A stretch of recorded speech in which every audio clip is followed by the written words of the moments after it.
He also mentioned there's this super secret Illuminati big trade coming, Bryan Broaddus. Oh, we're not done yet.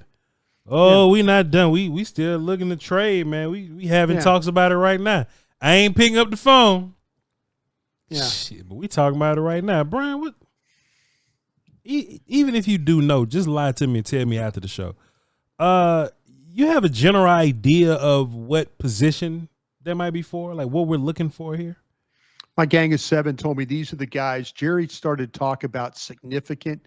He used a big word. What word did he use? He used, I'm sorry, I can't remember the word, significant. My gang of 7 told me Jair Alexander, Jalen Ramsey, Travis Etienne, White, Rashard. I always get his name wrong. Rachaad, Rashard. Rashard White. Is it? Running back from Tampa. Yeah, Rashard. Is it Rashard? I always mess that up. I apologize. Rashard White. Rashard White and George Pickens. Also throw in there the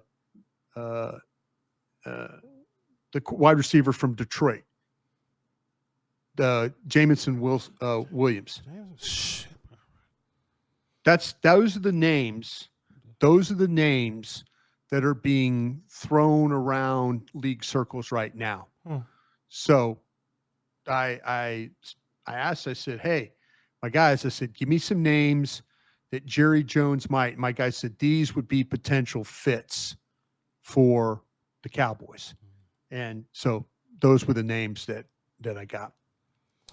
Well, Bryan, let's just pretend that those are the names. Mm-hmm. Because in real life, we'll mess around and get, somebody we never heard of, Bryan. That's how we operate. But yeah, let's say that those are the names. Mm-hmm. That's cornerback, running back, wide receiver.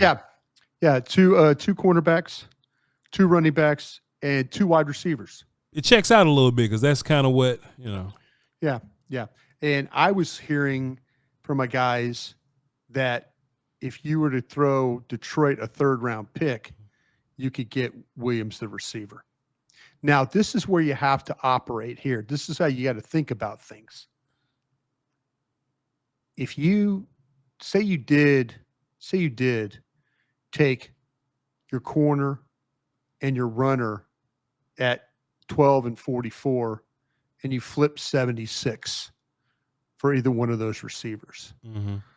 Dallas might be in a mode right now where they don't feel really great how their evaluations for wide receivers have gone since the CeeDee Lamb draft. Yeah. They might feel a little bit shell-shocked. Yeah.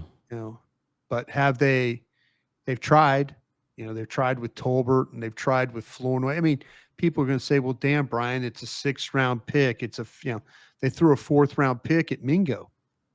They threw a 3rd-round pick and they thought about taking Tolbert during his time in the 2nd round. Yeah.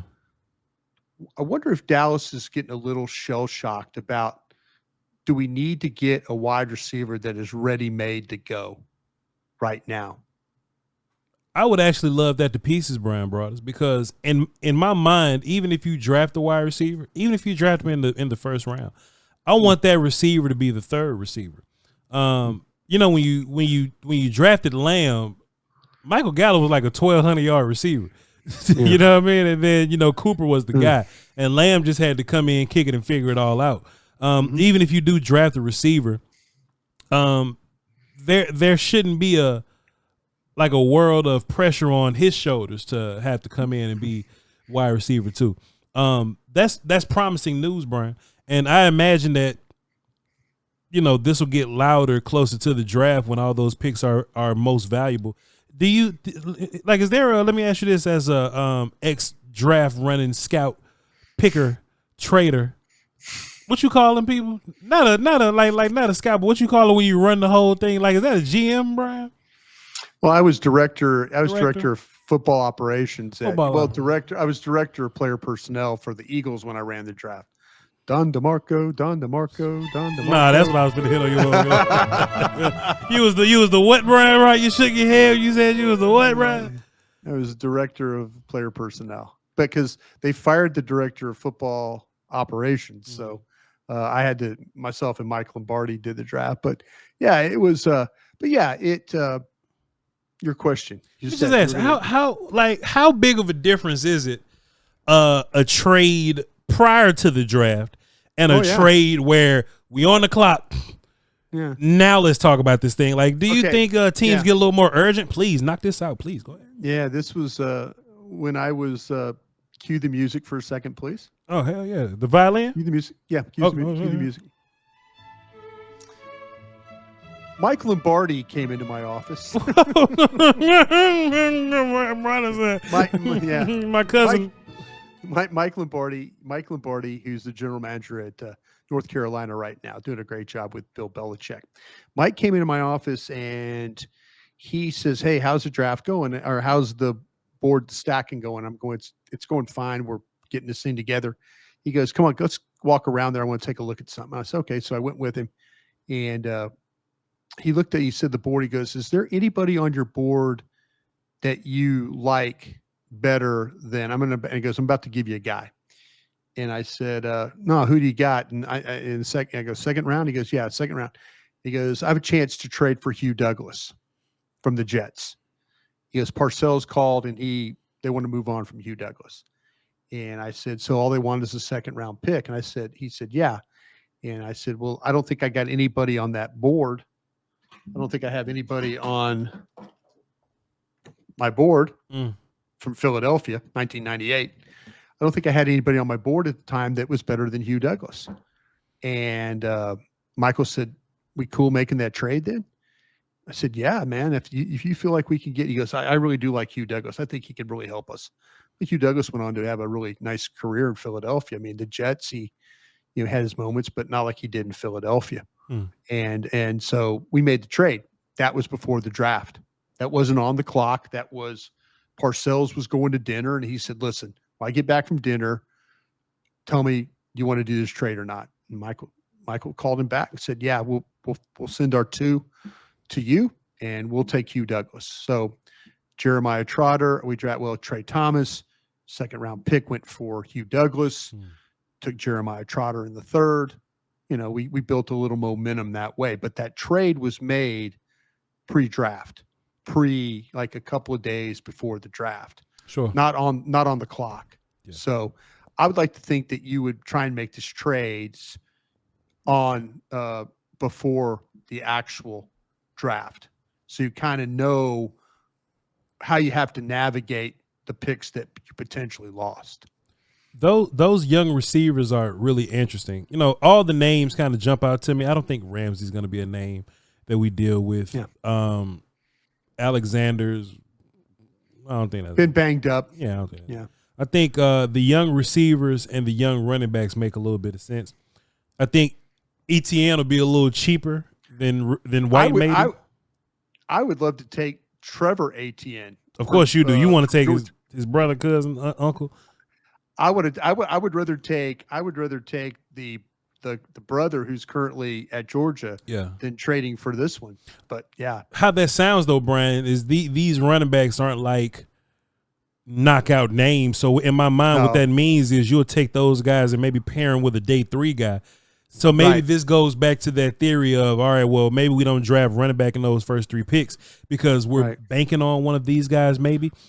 I think you would have to make that trade first and then go into the draft with that. But those receivers, that George Pickens one is really interesting, and both of them are on their rookie contract still, and I think that's what Stephen Jones and them like a bunch. Yeah.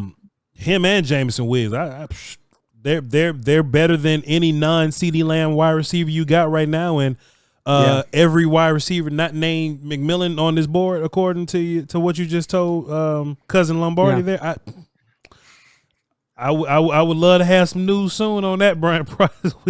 I would love to have some news because we're gonna walk into Thursday with a brand new attitude. If that's the case, if you have any of those receivers, corner or running back, we walk into Thursday with a whole new game plan.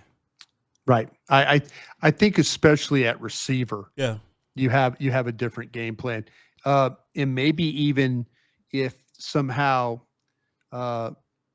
they worked out something with Ramsey or they worked out something with Jair Alexander.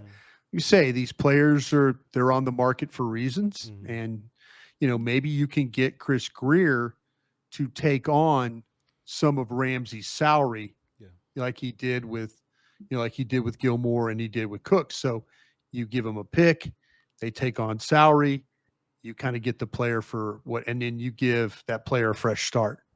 Is what you do. I was funny. I was talking with some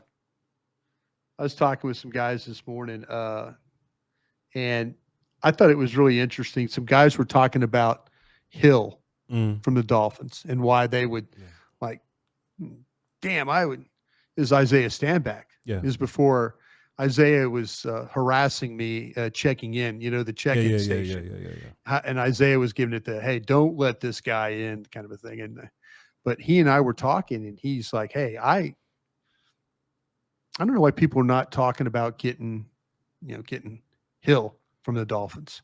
I think the dollar amount is going to be big with him. Well, it sounded like to me that he's playing on a lot lower number. This is just, I haven't done a lot of work on him, but it sounded like Isaiah had a plan.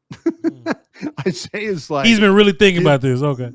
He was giving it a lot of thought, but that's what happens this time of year, though. If this would be really different for the Cowboys, as much as they love to draft and their picks, and they were bragging today that they're the best drafting team in the league. They were I was sick of that. I was sick of that mess. I look right at Tyler Guyton when he said. I look right at Mozzie when he said, "Oh, please, Schoonmaker," right when he said that. We're one of the best drafting teams in the league. That kind of thing. So, but yeah, he's.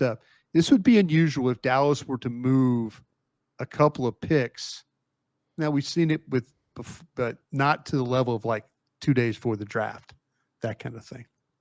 So this might be something that all of a sudden it's like you either make this trade before the draft or after the draft. These are things they're looking at for 2026.